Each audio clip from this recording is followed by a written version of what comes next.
まずい。船団を左右へ。どうしたお頭。被害がでかすぎる。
It is no secret that there are millions of obbies out there on Roblox. However, among these obbies also lie some of the hardest obbies on Roblox. And some of these obbies were actually played by a few extremely famous people, such as IShowSpeed, where he, for example, joined Juke Styles of Hell around July of 2022, with this game being by far the root cause for many of the hardest obbies to ever be created on Roblox. But whether or not IShowSpeed was actually good at this game is an entirely different story. Is this how you play right here, chat?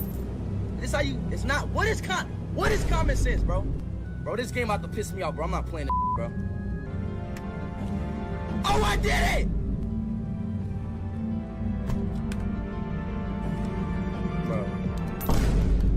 Yeah, so basically he was not good at all. But before we get into why that is so, let's look at some different famous YouTubers who have all in one way or another visited one of these extremely difficult Roblox obbies. I'm sure we've all heard of the famous Sharkbox Roblox YouTuber. While Sharkbox was analyzing an exploiter's account around March of 2021, the said exploiter was in a game called the Tower of Champions Road, which Sharkbox then proceeded to join the exploiter into this unknown game. The Tower of Champions Road is the previously hardest obby to ever be completed on Roblox. The place that Sharkbox joined is just the practice place for this tower, and the fact Sharkbox literally said it was impossible really goes to show how hard these obbies are to the average Roblox player's eyes. I mean, just look at this. Okay, so this does look legit, 40,000 visits. Should we just join him and see? I doubt he has an Among Us character. I don't know what this game is. It's like some obby thing, which is impossible. Like how? There's no way you can make that jump, surely not. How are you supposed to make that? That might be pretty funny from the standpoint of an experienced obbyist on Roblox, but it doesn't end there. Koneko Kitten, despite being absolutely cancelled and basically thrown into the P***er ban, has also played this Juke Styles of Hell game in the past, and before he's even had a chance to attempt any obby in this game, he saw that at the top of the difficulty chart lied the Citadel of Void, and thought that the Citadel of Laptop Splitting was actually the Citadel of Void, when in reality, the Citadel of Void was a hidden secret in this game back then, that was soon afterwards removed from this game, as this hidden citadel was humanly impossible in every way, and still is up to this day. Here's an example of the gameplay that you can find in this citadel.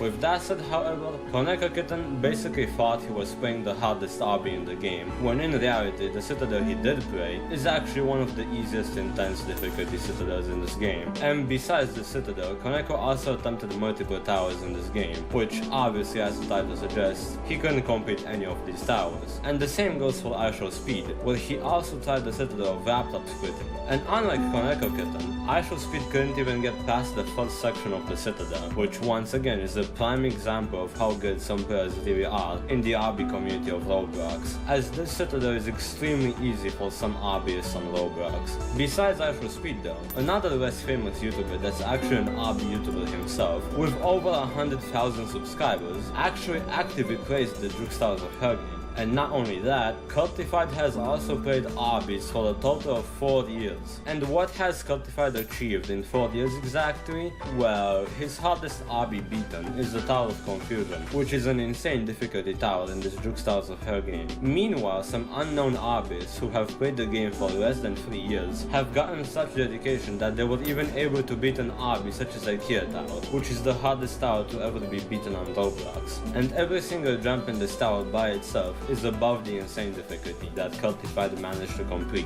Besides the less known Cultified though, we also have one of the most well-known and beloved Roblox YouTubers of all time, the Flamingo Man himself. Around 3 years ago, Flamingo had played a difficulty chart obby, which back then difficulty charts were an ongoing trend, but the obby gets more difficult as you progress through it. Most difficulty chart creators often make the final stages of these obbies extremely difficult, that even some of the best obbyists on Roblox will struggle. But what difficulty did Flamingo get to exactly? Well, Flamingo had only played up until the challenging difficulty, and struggled a lot on the previous difficulties, which isn't even halfway through the difficulties, and for most extreme extremely skilled hobbyists on Roblox, this task alone would be something that they could speed on in a matter of minutes. So with everything I've said so far, why is it that all these famous YouTubers literally suck at Roblox obbies? Aren't they supposed to have more experience than the average Roblox players? Well, first of all, let's look at iShowSpeed as the first example. iShowSpeed is a real-life streamer who's not really a Roblox player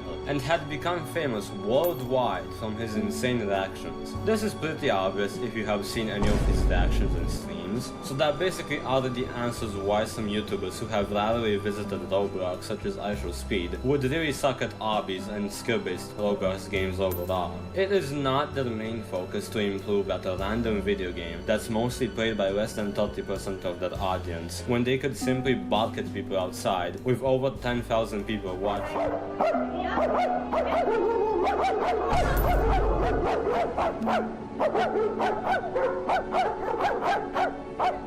And earn thousands of dollars for that. No pun intended. But why is it that somebody such as Sharkbox sucks at Roblox obbies when he's mainly a Roblox YouTuber and has well over 5 years of Roblox experience? While it was pretty funny how he straight up called the Tower of Champions Road impossible, for Sharkbox, his content mainly relies on background Roblox game footage, which doesn't really require any skill set except moving around and getting a few kills in some shooter games, for example, in order to be smooth and enjoyable enough for his audience to watch, as his audience's main focus is the topic and the news by themselves rather than the background footage. So if Sharkbox was to ever decide to improve his skills for something such as background footage, it wouldn't really benefit him in any way and he would not really gain anything from that. And no, most of these YouTubers wouldn't play obbies for the fun of it. Being a YouTuber takes a lot of time, and often you don't have time to focus on random Roblox obbies. But anyways, for Neko Kitten on the other hand, it would definitely have been interesting and awesome for his audience to see him being skilled at some hard Roblox obbies, and I'm sure it would benefit him in one way or another in the past before anything had happened to him, as obbies will often improve your Roblox skills overall rather than obbies alone, as many of these obbies have cheeky mechanics and camera control tricks, and many more precise movements that can easily be used in many Roblox games outside of obbies alone. However, it takes a very long time to improve at Roblox obbies, and it is likely that even if Koneko Kitten was to ever improve his skills at Roblox obbies before anything happened, it would still have been a waste of time for him, as he had already began his YouTube career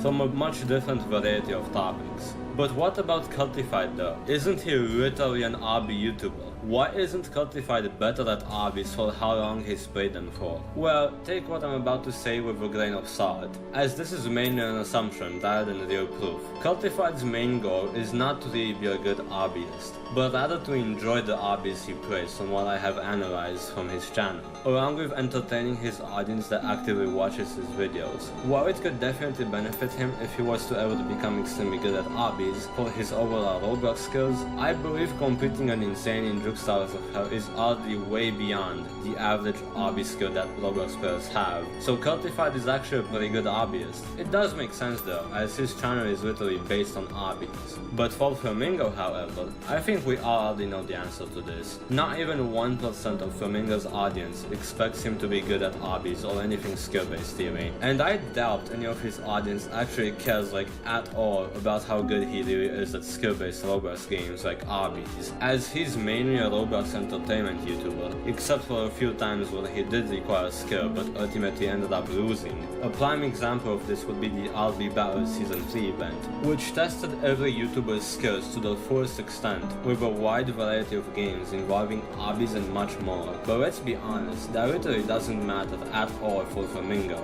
except for the small amount of fans that wanted him to win this competition. But most of his audience doesn't even know what RB Battles was, so Flamingo is just an extremely entertaining Roblox YouTuber that has no time to waste playing any properly skill-based Roblox games. With everything said so far, there are many more famous YouTubers that absolutely suck at Roblox obbies and at overall Roblox skill-based games, but it all comes down to two main reasons.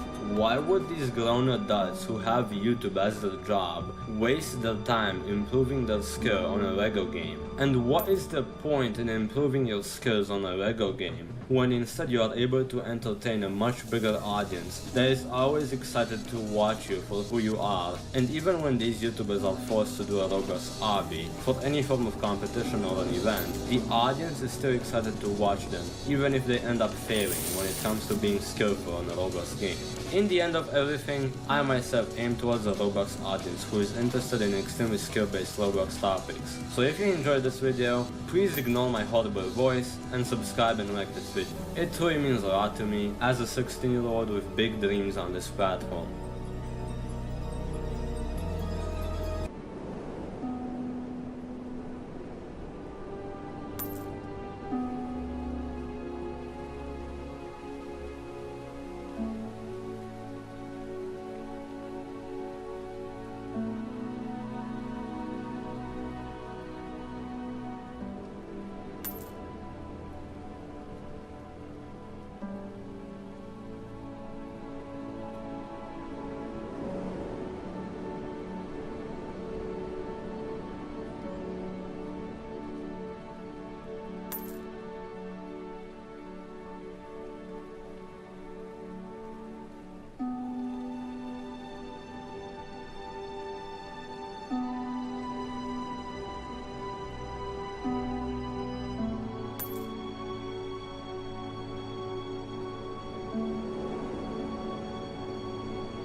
大海賊時代である。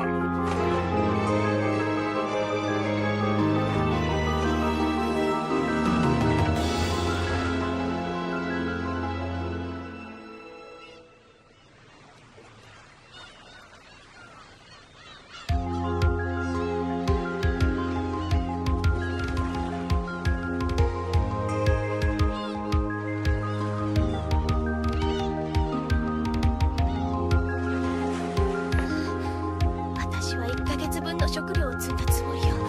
どうやったら1週間でなくなるの？さあな、お前の見当違いだろ。何言ってんの？あんたお前の見当違いだろ。何言ってんの？あんたらが加減を知らないから。叫んだらお腹が。どうなっても飯が降ってくるわけじゃねえんだよ。飯か。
富、名声、力、この世の全てを手に入れた男、海賊王ゴールド・ロジャー。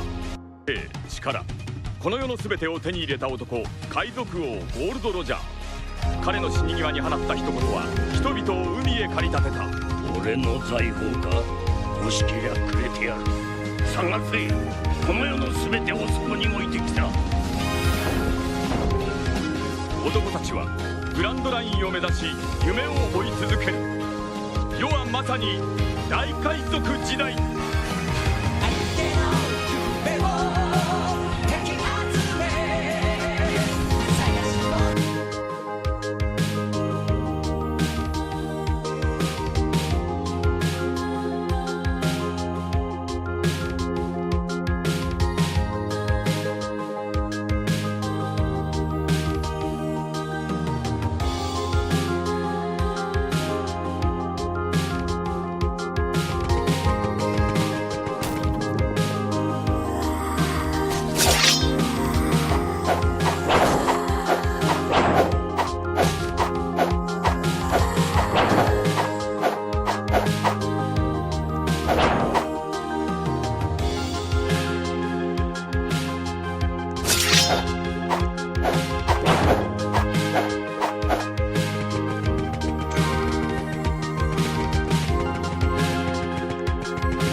A family ate 1-year-old frozen leftovers for breakfast.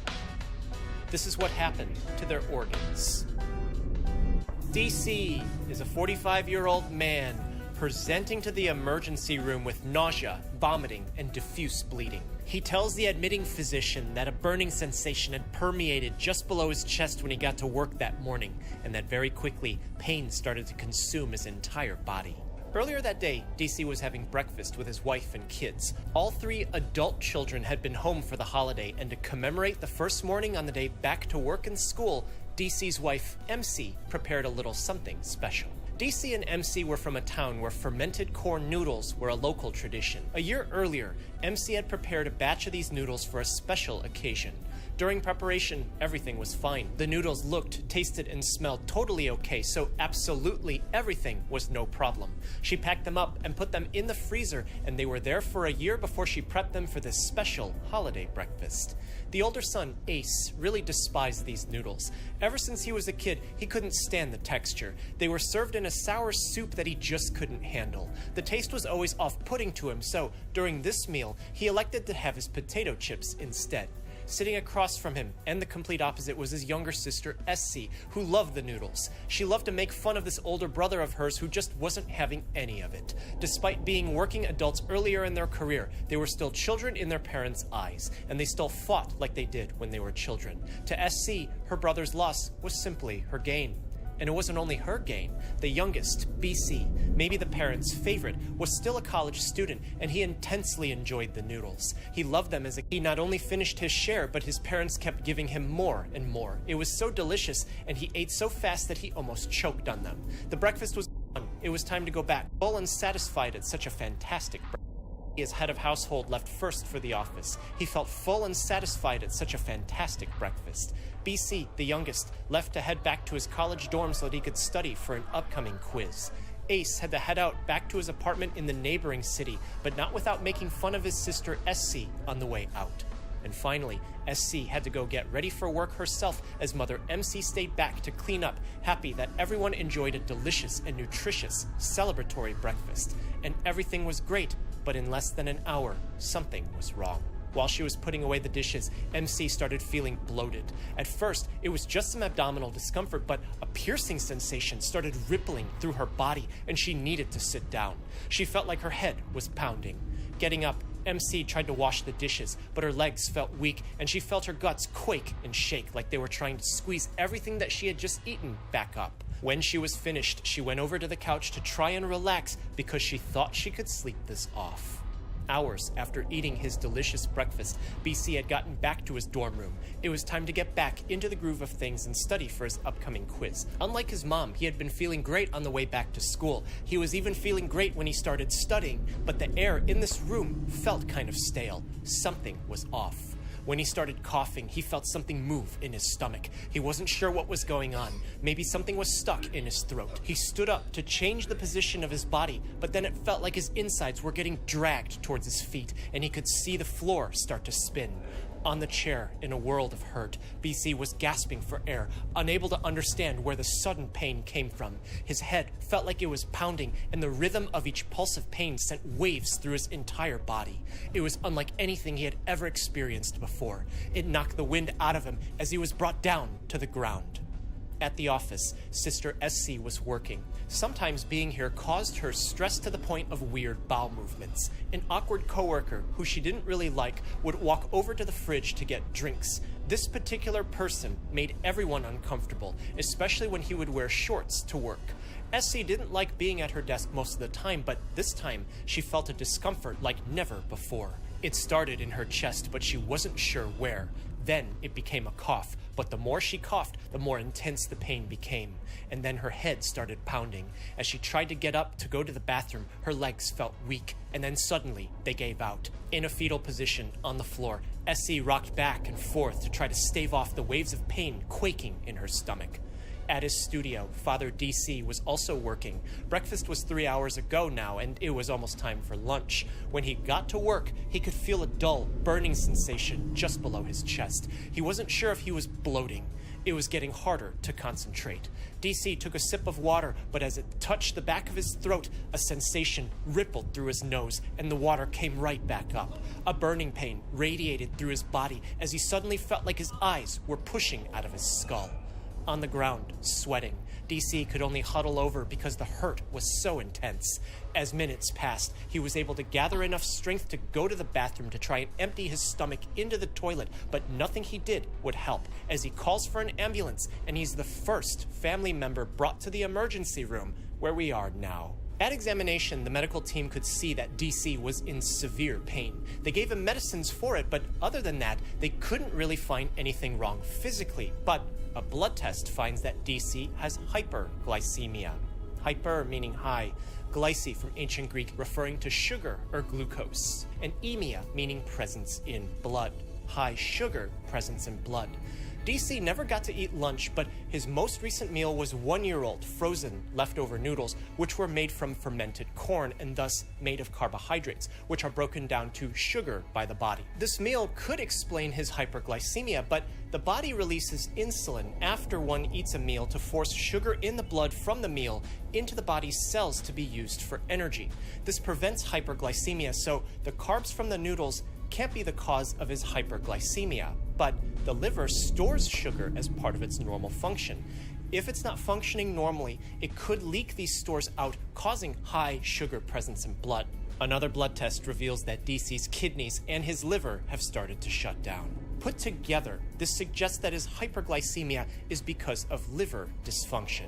A CT scan showed that small deposits of fat were all over his liver. At this point, doctors were still able to speak with DC. He told them about how the pain suddenly developed after his breakfast of 1-year-old frozen leftover noodles. But as his symptoms rapidly progressed, they were no longer able to speak to him because he wasn't conscious anymore. And another blood test finds that he now has hyperammonemia, high ammonia presence in blood. Proteins that you eat and proteins from a regular catabolism or breakdown of muscle get metabolized in the liver. In regular function, this process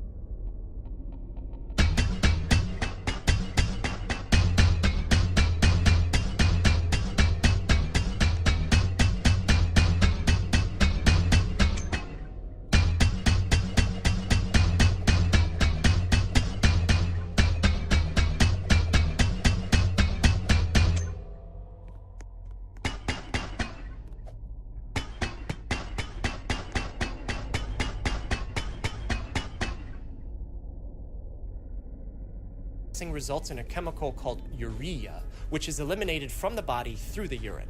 But DC's liver is shutting down. Those proteins can't be handled normally. Instead of urea, they become ammonia. And as that ammonia spills into his blood, it gets into his brain. This could be the reason why it's shutting down as he becomes unconscious, but something more might be happening.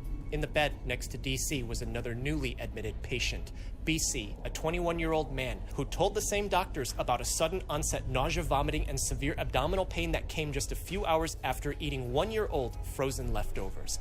A blood test also finds that BC's liver and kidneys are shutting down. In an intense amount of pain, BC could only focus on himself in the hospital. The floor would spin every time he closed his eyes. He couldn't look around to see what else was happening. The doctors thought that it was a bit of a coincidence that 2 different patients came in around the same time with the same symptoms, but it wasn't going to stop here. A third patient was admitted and placed into the same room. A 24-year-old woman, SC, who also presented with sweating, palpitations, and severe abdominal pain. Her blood test also revealed the same liver dysfunction like the other 2 patients in the same room. She described to the doctors that all of this emerged within 3 hours after she had 1-year-old frozen leftover noodle breakfast with her family. She could say this while she was still conscious, and it was here where one of the doctors really noticed the pattern. These patients all had the same last name, although it was a very common one. They all ate the same breakfast at around the same time. At this point, none of them could be asked if they recognized each other because they were all incapacitated. This rapid onset of symptoms on the order of minutes to just a couple of hours not only gives the medical team some clues as to what happened, but it also gives them reason to suspect a potential outbreak that needs to be reported to local authorities so that they can alert the public that something terrible could be spreading around. The fermented sour soup corn noodles that the family had eaten is called swantangzi. Mother MC had prepared it 1 year earlier following the traditional process. When it was freshly made, some family members had also eaten it and nothing happened. Everyone had a nutritious meal. But when it was defrosted and prepared this second time, something had gone wrong. Food is frozen because the 0-degree temperature inactivates the bacteria and molds that cause spoilage, allowing us to eat the food at a later date. But that inactivation doesn't eliminate these microbes. If they were there in large amounts before freezing, they're still there during and after the freezing. But are they really the problem here? Food poisoning can cause stomach pain and liquid to exit both ends of the body on the order of minutes to hours. That's from the microbes. But food poisoning isn't sudden kidney and liver failure happening on the order of minutes to hours after eating the food. It's very unlikely that bacteria or fungus could do this quickly. This rules out an infectious cause of their problems, meaning that a toxin or a poison is somehow involved, and it's involved with the noodles when they were thawed and prepared the second time. But it's not just their kidneys and liver shutting down now, but also their brain, because BC, DC, and SC have all become unconscious. Just before one of the family members had fallen ill, they had called Ace to tell them that they were going to the hospital. No one else could be reached because everyone was becoming ill. In a rush, Ace left work. He only expected the one who contacted him to be sick, but when he arrived to the hospital, he got to the department. When the doctor brought him to the room, her suspicions were confirmed. Everyone here was family, and to Ace's shock, almost his entire family was here. Given that he was the only one who didn't eat these noodles that morning, it prompted the doctor to give more information to the public health authorities. At the local office, investigators immediately started to take a look. In less than 24 hours, they were able to get samples of the exact noodles that were eaten during that breakfast. Realizing that these were homemade, it gave them some relief because a commercial product would have been distributed more widely, but this wouldn't preclude the possibility that contaminated ingredients used to make these noodles could be out in the public. In the hospital, Ace was in disbelief, but it wasn't finished. A fourth patient, MC, a 44-year-old woman, was admitted to the hospital with the same nausea, vomiting, and diffuse bleeding before she fell unconscious while receiving treatment. Ace, in a panic, had no idea what to do. His entire family was in this room just hours after eating breakfast, celebrating a holiday. The liver is one of the largest organs in the body. Because of this size, a substantial percentage of the body's blood is flowing through it at any given time. It's one of the most metabolically active parts of the body because it chemically processes everything that passes through it, meaning that it needs a lot of energy. Do you remember DC's hyperammonemia? It happened because his liver couldn't process proteins into urea anymore, leaving it as ammonia. The liver needs energy to perform this conversion, but because this conversion isn't happening anymore, then we could say that there might be something wrong with the liver's energy production. When DC, BC, SC, and MC all presented to the emergency room, they had hyperglycemia. But hours after being admitted into the hospital, repeat blood tests find that they all have hypoglycemia, low sugar presence in blood. If sugar is supposed to be used by cells to make energy, and everyone's blood sugar suddenly went from high to low, and their livers aren't performing functions that require a lot of energy, then what exactly is happening? Well, human nutrition is made of 3 macronutrients: carbohydrates, proteins, and fats. These all get converted to energy in the body. We just established that every family member who fell ill is having problems with not only carbohydrates, but they're also having problems with proteins as well. But what about fats? CT scans of everyone's abdomen at admission found fatty deposits all over everyone's liver. The liver tried to release sugar because the body thought cells needed it to make more energy. But then those stores ran out. The liver couldn't process proteins anymore. Ammonia spilled into the blood, possibly shutting down their brains. And when the body tried to use fats to produce energy, the lipids backed up and started flooding the cells. All of this happening everywhere in the body, but most visible in the liver. This gives doctors and public health investigators more clues as to what happened. The mitochondria is the powerhouse of the cell. Every cell has thousands of them, and they produce energy through a huge series of chemical reactions and by exploiting electrochemical differences.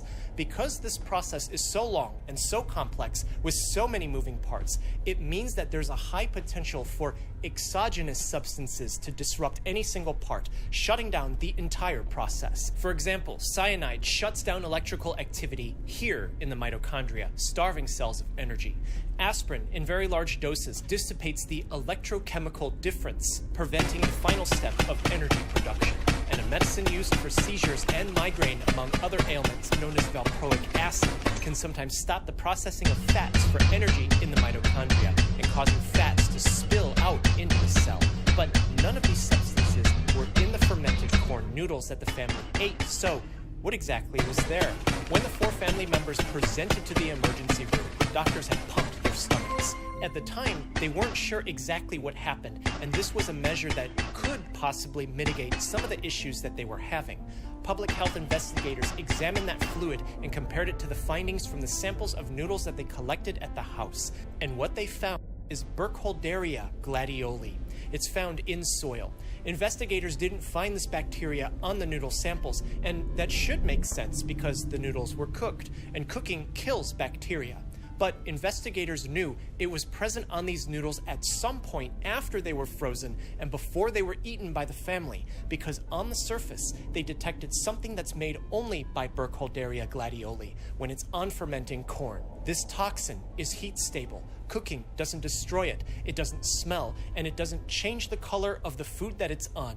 Extremely small amounts of this toxin shuts down all of the organs, starting with the liver, the kidneys, and then the brain, while causing permanent damage. And unfortunately for the family, this toxin was found all over the noodles, and it was found in the stomach pump fluid collected from DC, BC, SC, and MC in an amount 33 times the known lethal dose.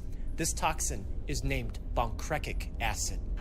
At this realization, doctors and public health officials needed to speak with MC about how these leftover noodles were prepared this time, but they can't get any answers from her because she was unconscious with multi-organ failure. Bonchrecic acid doesn't interfere with energy production, but rather it prevents adenosine triphosphate, the molecule that cells use for energy, from being released. This mechanism is so delicate that there's a different toxin that does the same thing, but on the opposite side of the membrane. The buildup of ATP inside the mitochondria, when in reality causes a congestion, which in the liver manifested as fatty deposits, everything down. Cells can't perform any function, and they quickly cease to exist. But why does Burkholderia gladioli make bonchrecic acid on fermented corn? When you look at the chemical structure, bonchrecic acid looks like a fat. Corn and coconut contain very specific fats. When Burkholderia gladioli starts growing on these fermented foods, it takes these fats and naturally starts to make bonchrecic acid. The toxin appears to have some antifungal properties that eliminates the fermenting yeast, but the side effect of eating this would be that it can eliminate humans too. This has been known for hundreds of years. In Indonesia, a dish known as tempeh is usually prepared from fermented soybeans, but a variation known as tempeh bongkrek is made from fermented coconut.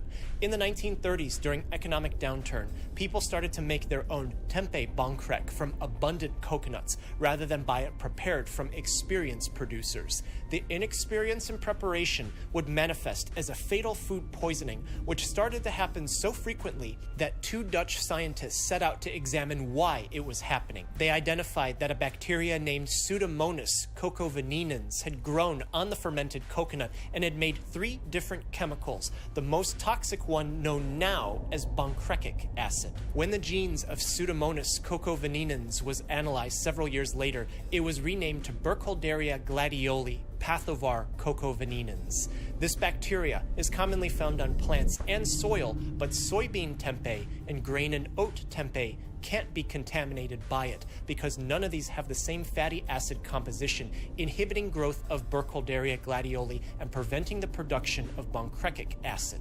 Although some reports have come out showing a possible association with bonchrecic acid in soaked mushrooms and wet rice noodles. Because Burkholderia gladioli is ubiquitous in soil, it's possible that these mushrooms and certain rice can have some of the same lipid profile to encourage the bacterial growth and toxin production, but this is likely very uncommon. Improperly stored leftover rice and pasta can grow a different bacteria named Bacillus cereus, of which mutated forms can produce a toxin known as cereuli, which directly disrupts energy production upstream the process where bonchrecic acid acts. While the Indonesian poisonings came from a coconut-based dish, DC, MC, BC, and SC's corn-based dish isn't isolated. At a funeral in 2015, Mozambique, a woman had brewed a corn-based, local traditional beer to serve to attendees. Before the funeral was over, 267 people had consumed this beer, and symptoms of abdominal pain and malaise appeared within minutes to hours before psychomotor agitation and abnormal posturing preceded death in 75 people. The woman who had prepared the beer delivered it at 6 a.m. before the funeral started. She was not seen after the delivery, and at 2 a.m. the following morning, she was found not alive in her house, being one of the first casualties. Post-mortem analysis of patients revealed that fluid had filled their lungs, that parts of their kidneys, stomach, and pancreas had necrosed. Their heart had turned bright red, and their brain had swelled with so much fluid that it folded on itself inside their skull, and fatty deposits had formed all throughout their liver. All of this coming from a disruption of cellular energy release due to a toxin. The brain damage probably wasn't just because of ammonia from the liver. It appears that it was damaged directly by the boncrecic acid. This multi-organ shutdown happened on the order of hours after consuming the corn beer, just like DC, MC, BC, and SC after they had consumed their C. The dad was the first to start to have seizures. After each seizure, his posture became more abnormal before his heart stopped beating, and the medical team wasn't able to resuscitate him. There's no antidote for boncrecic acid poisoning. The best that the hospital could do was to treat the family's symptoms. As best as the medical team could try, the amount of boncrecic acid that was consumed was so far above the known lethal dose that there wasn't much more for them to do. In America, despite growing and consuming so much corn, we don't really have fermented corn foods or drinks. Nor do we have that many popular fermented coconut dishes. And certainly, almost none of these are homemade. But Burkholderia gladioli is in North America. It can infect humans often when the person has mutation. Burkholderia all content or coconut be fermented. In Taiwan in 2024, there was a report of a food poisoning outbreak from a restaurant where 36 people got ill. When investigators looked closer, they found boncrecic acid. A chef might have handled food that was contaminated with the toxin that resulted in at least 5 fatalities. Or it's the food that might have been improperly processed in a way where Burkholderia gladioli contaminated it with produced toxin. When public health authorities responded to the initial report of this family, they quickly found the boncrecic acid culprit and notified the public. Reports of this particular case instantly reached all around the world. In Indonesia, tempeh bangkrek production was banned in 1988, but it doesn't mean that it isn't being produced at all. It still is. They can't stop local people from doing it in their homes. But in this particular case, Swantang's production can still often be homemade because it's a traditional local dish, and enforcing any possible ban would likely prove very difficult. Whether or not you come into contact with fermented corn or fermented coconut dishes, please be careful with frozen leftovers. It's not to scare you from all food. I just want to remind you to be safe with the food that you have. Refrigerate promptly within 3 hours. Don't leave food in the refrigerator for more than a few days. Don't take it out and leave it out for a day and then put it back in. Frozen foods can still go bad, and when preparing food, make sure that utensils, the kitchen, and your hands are clean. Sometimes it's not microbes that get you sick, but rather toxins made by the microbes that contaminated the food that can make you sick. And if you do come in contact with fermented corn or fermented coconut dishes, please just check to make sure that they were made by an experienced producer. This family's case was an accident. At autopsy for DC, MC, BC, and SC, pathological findings were consistent with boncrecic acid poisoning. Fatty liver, brain herniation, and red and congested organs with widespread focal necrosis were found because the toxin shut down all energy released from the cells, causing widespread dysfunction and ending with this outcome. Because Ace was the only one who didn't eat the 1-year-old frozen leftover sour soup fermented corn noodles that day, he was the only one who survived. Thanks so much for watching. Take care of yourself.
Yeah. Let go.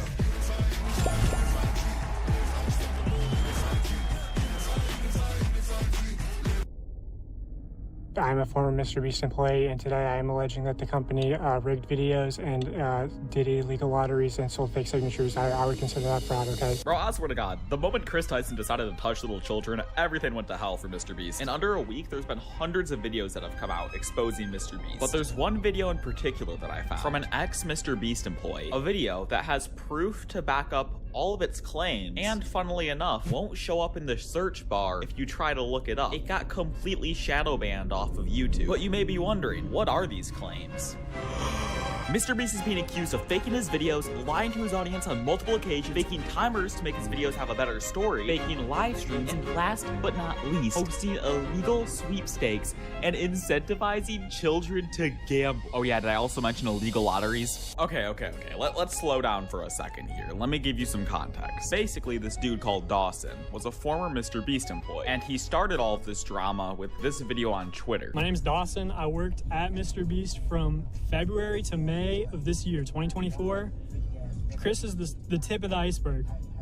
And when Jake the Viking says Mr. Beast knew, yeah, Mr. Beast knew. Obviously, Dawson is talking about the Dr. Chris respect situation and how Jimmy knew that Chris was a pedophile and decided not to do anything about it, which was already very weird. And as you can see, this video absolutely blew up. And whilst doing a little more research onto his profile, I stumbled across the video that I played in the intro, where he goes into depth exposing Mr. Beast. Now, this video is an hour long, so I'm just gonna try to play all the parts that are actually important, because there is a lot of filler here. I know all my fucking viewers are little kids. Yeah. I feel like it's a lot like that because, you know, little kids lie about their age or they're on their, you know, like. But yeah, and then I have like a fucking massive one for like the 40-year-old range because all the fucking idiots are on their parents' account. Now, Mr. Beast intentionally manipulates these children's vulnerable minds for profit using 3 simple steps. Okay, I just want to quick put it out there. Every major company does this. I personally don't think that there's anything inherently wrong with this. Is it scummy? Sure, but like, it's not illegal.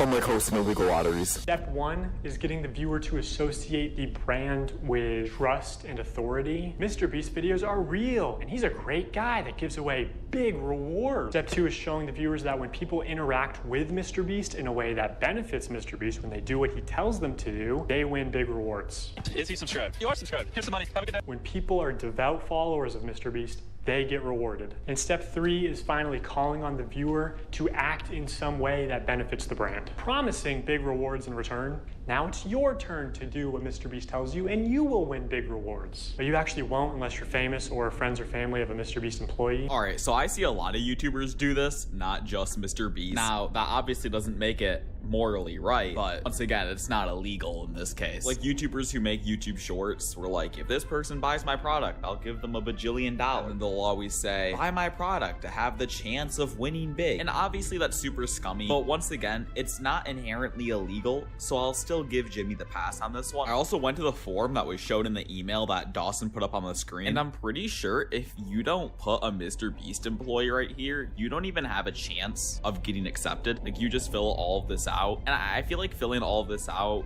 gives the illusion of like, man, you have a chance. It's a small one, but you still have a chance, when the reality is it's probably just this box that matters. Mr. Beast fakes his videos in ways that are worse than you realize. I say that because he's been exposed for faking videos before, and the common response is, why does it matter if the videos are fake? They're just meant to be entertainment. A large part of Mr. Beast's brand is the fact that he doesn't fake videos. I remember when I first started seeing your videos, I was like, this shit's gotta be fake. Oh yeah, it's a huge problem for us now. I actually have to dial back my content sometimes just so people think it's real. But also, if what we had to film was scripted, you know, because what we do is non-scripted, so you have to plan for a bunch of variables that you can't control, blah, blah. If what we did was scripted, holy shit, this stuff would be easy to pump out. Have you ever faked a video? No. But this train track is CGI, these bus wheels are CGI, this explosion is fake, this shredder is CGI, this car is digitally lifted, this pit is fake, this guy is fake, this raccoon is a paid actor, this island costs more than $1, this city is not abandoned, these buildings are CGI, but it's not true.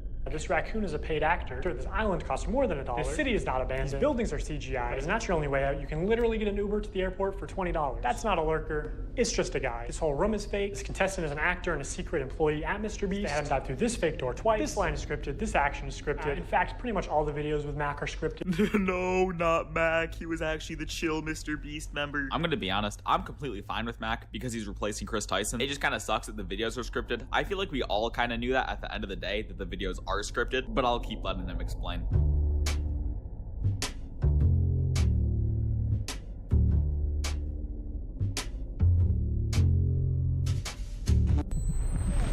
You did it! Yeah! What we did was scripted. Holy shit, this stuff would be easy to pump out. Let's talk about Mac for a second.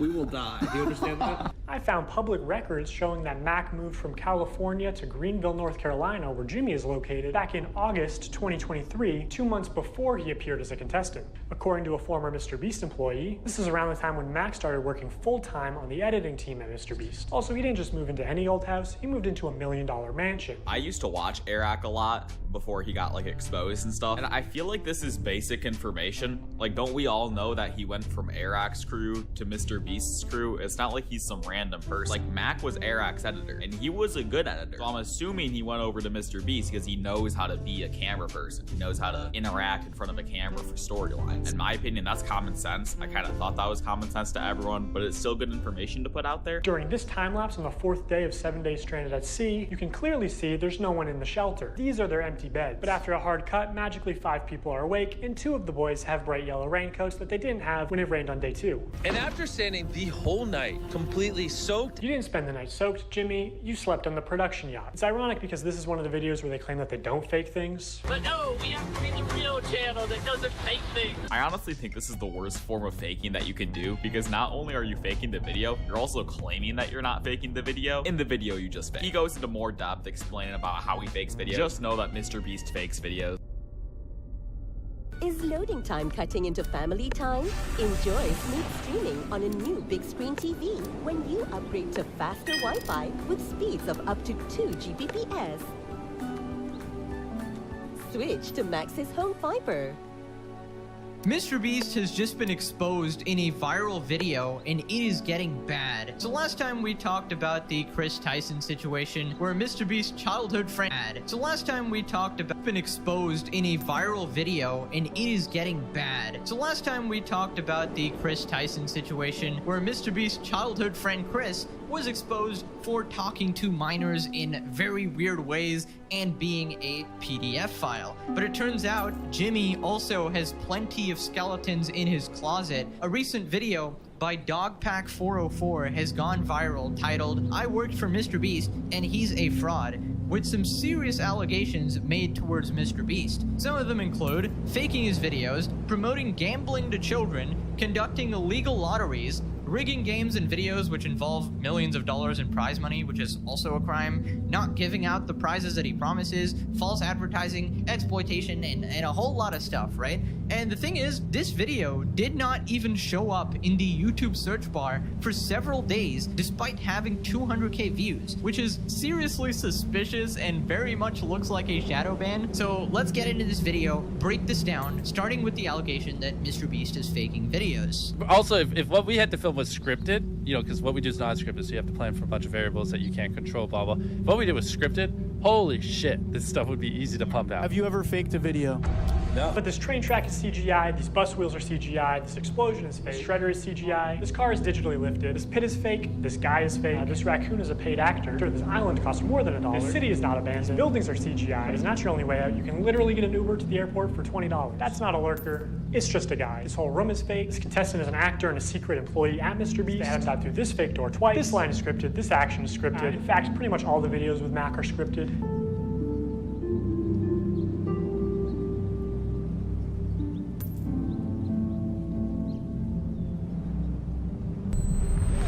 You did it! Yeah! what we did was scripted. Holy shit, this stuff would be easy to pump out. Okay, so that was a really quick montage of stuff that Mr. Beast is fake, and I think it's pretty obvious to most adults watching that Mr. Beast is faking his videos, and he clearly lies about it, because every video has those incredibly high stakes all up into the end, and obviously Mr. Beast spends millions of dollars on his videos, so he's not gonna pick somebody who like quits in 2 minutes, or he's not gonna make the challenge end in 2 minutes. He's purposely going to manipulate the events, manipulate the contestants, so that they're not gonna quit halfway, and it's gonna be neck and neck all the way up till the end for that retention. Now, the most damning allegation here has to be this guy called Mac, right? So Mac was made out to be this random person that is trying so hard to win these challenges, and everyone is emotionally invested in his success. Well, it turns out, in reality, he's just a Mr. Beast employee living in a mansion, and he purposely stalls out the videos to make it intense. Let's talk about Mac for a second. We will die. Do you understand that? I found public records showing that Mac moved from California to Greenville, North Carolina, where Jimmy is located, back in August 2023, 2 months before he appeared as a contestant. According to a former Mr. Beast employee, this is around the time when Mac started working full-time on the editing team at Mr. Beast. Also, he didn't just move into any old house, he moved into a $1 million mansion. His 6,000 square foot $1 million mansion comes with a movie theater and 7 bathrooms. What are you gonna spend the $800,000 on? I mean, my life's changed now. Yeah, I'm sure that $800,000 is really gonna change your life. Mac, this is a nice car. Tell me, where are we right now? We're in the place that we drove to a few minutes ago. Mac, let's cut this shit here. What have you been doing for like the last year? A lot of family stuff. What kind of family stuff? Just like, you know, playing catch with my dad, you know. For a year? How do you make money? Okay, so this is pretty much confirmed that Mac is an employee, meaning if he wins or loses a challenge is pre-planned out by Mr. Beast. And Mr. Beast is artificially introducing these stakes in the video, and you might be saying, oh well, he's doing it for entertainment, to entertain the viewer, who actually cares? Well, then you shouldn't be saying that your videos aren't fake because you're lying to your audience. And this leads to several other ethical issues, because when you introduce contestants that you aren't paying, right? And you get together sort of random people or YouTubers who are not part of your bullshit pre-decided scheme, then they are actually getting tricked because they're going into these challenges thinking they can actually win $1 million, but they can't because you're controlling everything behind the scenes, and the odds are not fair and are heavily stacked in the favor of one of your friends or one of your employees and shit like that. And yeah, that's obviously messed up. Now, Dogpack goes on to show Mr. Beast even fakes his own challenges, like, you know, being stranded at sea. During this time lapse on the 4th day of 7 days stranded at sea, you can clearly see there's no one in the shelter. These are their empty beds. But after a hard cut, magically 5 people are awake, and 2 of the boys have bright yellow raincoats that they didn't have when it rained on day 2. And after standing the whole night completely soaked. You didn't spend the night soaked, Jimmy. You slept on the production yacht. It's ironic because this is one of the videos where they claim that they don't fake things. But no, we have to be the real channel that doesn't fake things. In this video, this wink was added in post. Act 58 was actually on the far opposite side of the room from 42, and you just didn't hear him. This whole revenge storyline was added in post. Multiple shots show how timers are edited in post. Timers are edited in post. Timers are edited in post. They also manipulated contestants' audio in post. We got 15 minutes. In general, if anything happens last second, it's fake. Or if you can hear someone's voice but can't see their mouth, the audio could easily be added in post. I literally think I'm gonna kill. Okay, so this is pretty good evidence that he's found, and honestly, I'm okay with the CGI and stuff. I understand you need that for visuals, but making people say things that they didn't say, that is just completely fake. And you know, editing timers and stuff, I mean, you can do that or whatever if it's a TV show and stuff, but don't say it's real then. And faking your own challenges is obviously just pathetic because, you know, when Mr. Beast would supposedly spend 24 hours or 72 hours buried underground or whatever, I had a little hope in my heart that, okay, at least those are real, right? And Mr. Beast was so insistent that they were all real, but I remember in the back of my head, I was like, oh, Mr. Beast is such a busy person, such a CEO, hyper-optimizing everything, and he's gonna spend 3 days buried underground or some stupid shit. So obviously I was right there, and these challenges aren't real. He's probably just, you know, filming that part, instantly getting out, chilling outside or whatever. But I'm surprised that everybody has gone on with it. Like all these friends and all these employees not one person had a peep out of them. Maybe he's making them sign NDAs or whatever, but I'm surprised it actually took this long. And I knew he'd be exposed by somebody close to him, like a former employee. But yeah, man, this is the downfall of Mr. Beast starting right now. I mean, it's not like he's ever rigged the results of a challenge. That would be impossible because he films with hundreds of random subscribers, right? Wrong. Let's look at this video. Not only were the results of this video completely scripted, but the contestants are not random subscribers. So many people had jobs. Oh, that contestant had to get out for her job? I guess you forgot she's your hiring manager. I actually recognize a lot of people in this video, including Jimmy's own girlfriend. So yeah, the random subscribers you see in challenges are actually never random. They're almost always local to Mr. Beast, and oftentimes friends and family of Mr. Beast employees, or just the employees themselves. And when they do pull someone from outside of North Carolina, it's usually somebody who's in the industry, who's camera trained, who has built a following.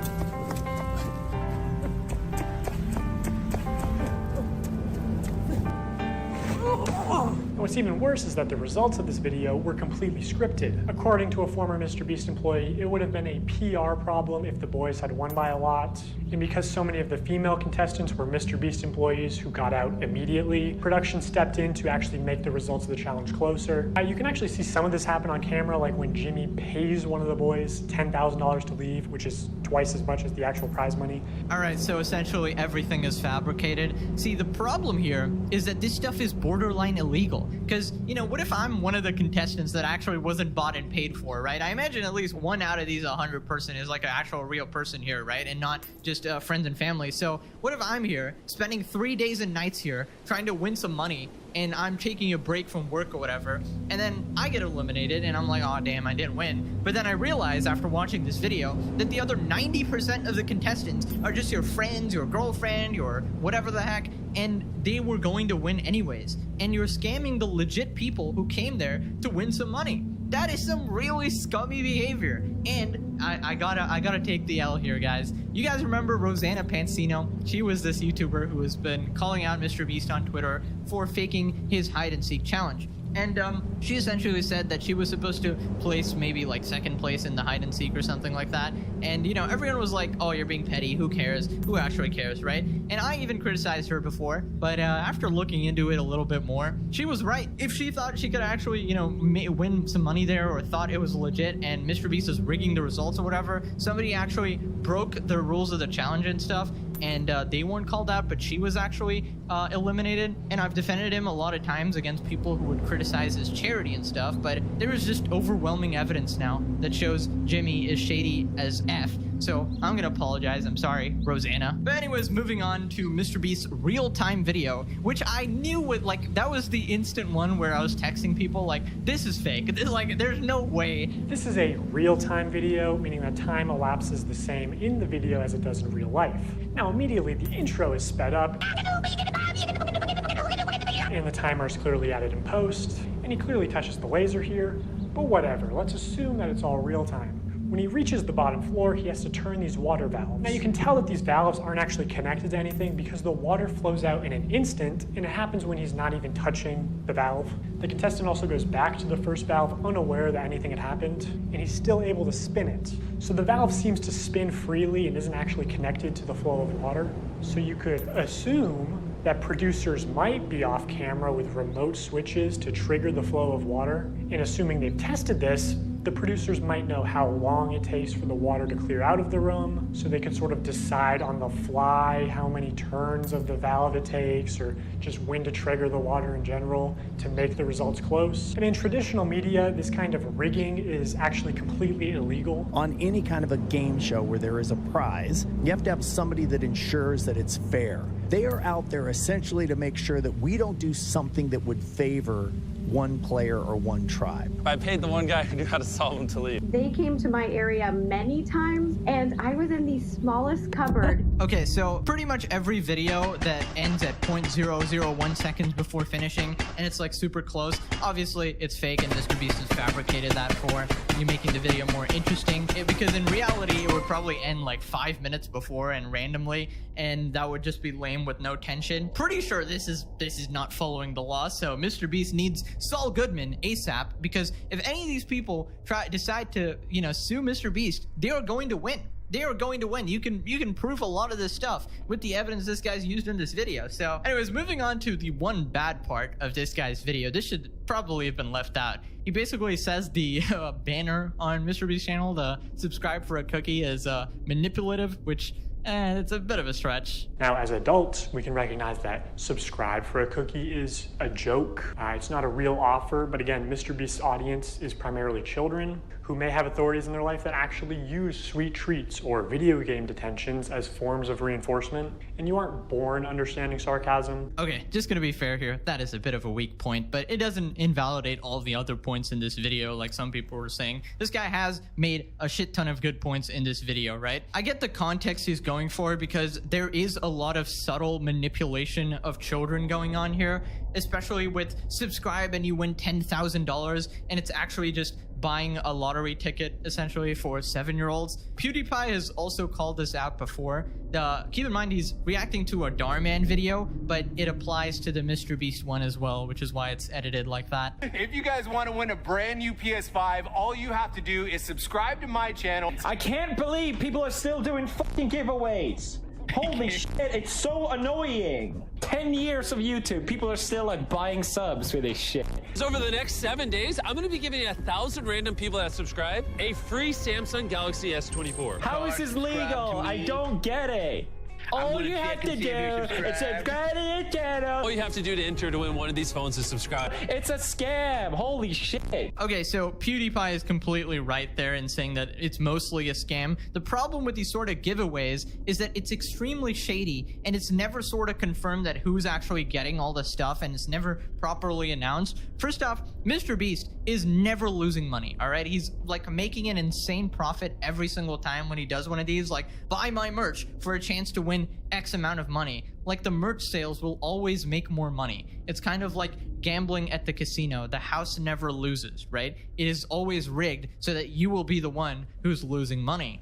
For those of you who are just joining, if you buy one of our limited edition 40 mil special shirts, we're celebrating 40 million subscribers with a really big video, then we will sign that shirt, and some of them will get random prizes like this. 46 illegal lotteries. These lotteries are also run poorly. Multiple times they would say something like, buy in the next 5 minutes for a chance to win.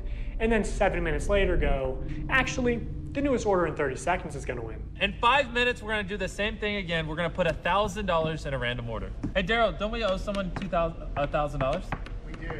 Yeah, so, all right, so the newest order, in 30 seconds, we are gonna put $1,000 in your package. We're gonna break neutral. When there was just no way they were ever even close to losing money on this stream. In 5 hours, they gave away about $50,000 worth of stuff and sold over 50,000 t-shirts. Selling these t-shirts at $42 each, profit margin would be about $22. But even if they were making like $1 per shirt, they would still be fine. Also, by my estimates, only 1 in every 1,600 orders actually won a prize. And I guarantee he has real-time analytics on his laptop. He knows they make more money every time he says, oh my God, guys, we're giving away so much stuff. We're not even gonna make a profit. It's insane that he can flip these massively profitable illegal lotteries targeted towards children as an act of generosity. Honestly, really good points here. I'm really shocked that it actually took this long for someone to call MrBeast out on these things. Instead of calling him out for charity, which is completely idiotic, this is the sort of stuff we need to be talking about, because